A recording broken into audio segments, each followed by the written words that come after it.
Gracias, señor En este momento presidente. escuchamos a la presidenta de la Asamblea Nacional, Viviana Veloz, en su calidad de legisladora.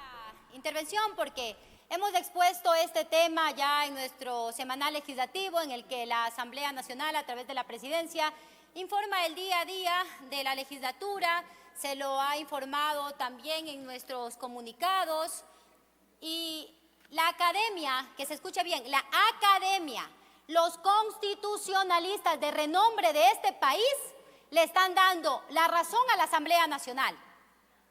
Catedráticos de universidades que el día de hoy comparecieron en comisión general y han dado una clase muy amplia de cómo se debe proceder en cuanto al económico urgente y de acuerdo a lo que establece el artículo 140 de la Constitución y el artículo 60 de la Ley Orgánica de la Función Legislativa, que viene a ser una norma supletoria que es la que rige a este Parlamento. Entonces, yo me asombro porque no existe en ninguna parte de la Constitución en el que diga que un económico urgente debe ser debatido en dos informes.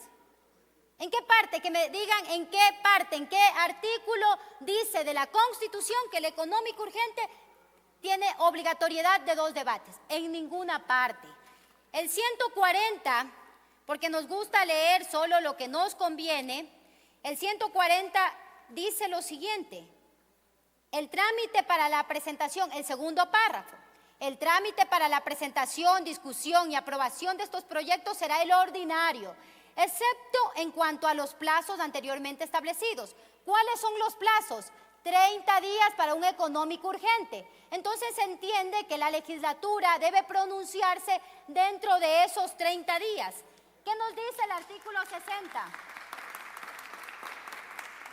El artículo 60 nos dice en su último inciso que el Pleno, con la mayoría absoluta de sus miembros, podrá resolver el archivo del proyecto de ley.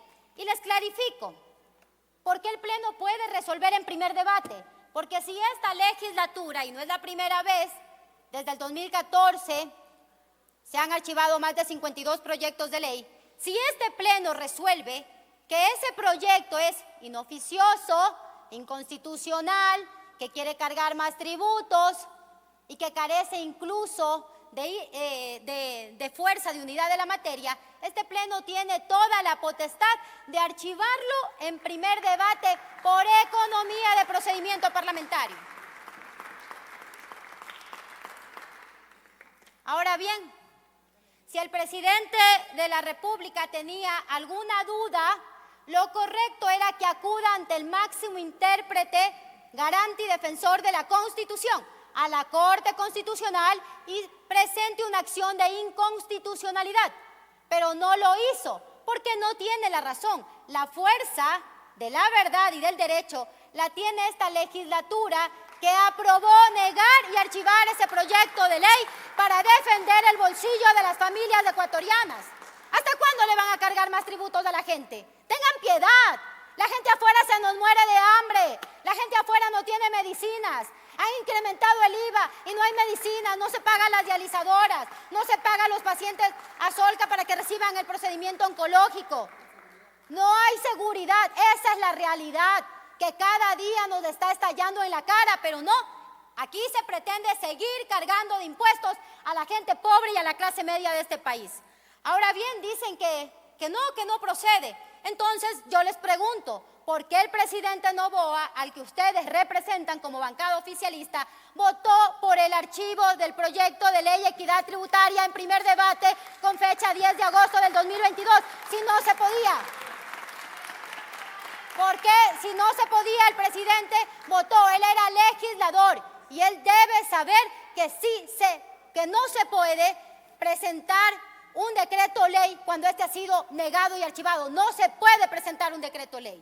Es más, la Corte Constitucional está permitiendo que hagan plastilina de la Constitución. Ya voy a culminar, porque en el registro oficial, con fecha 28 de noviembre, ya consta la negativa y el archivo de este proyecto de ley, porque notificamos inmediatamente.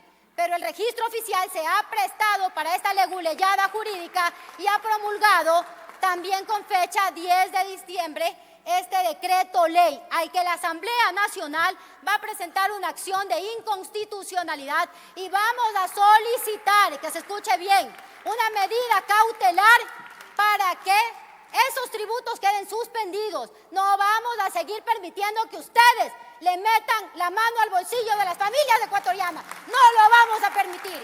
Y esperamos que la Corte Constitucional por primera vez actúe dentro de la legalidad y no se esté prestando más para someterse al Ha concluido su tiempo, Poder compañera Ejecutivo. legisladora. Gracias, señor presidente. Tiene la palabra el legislador.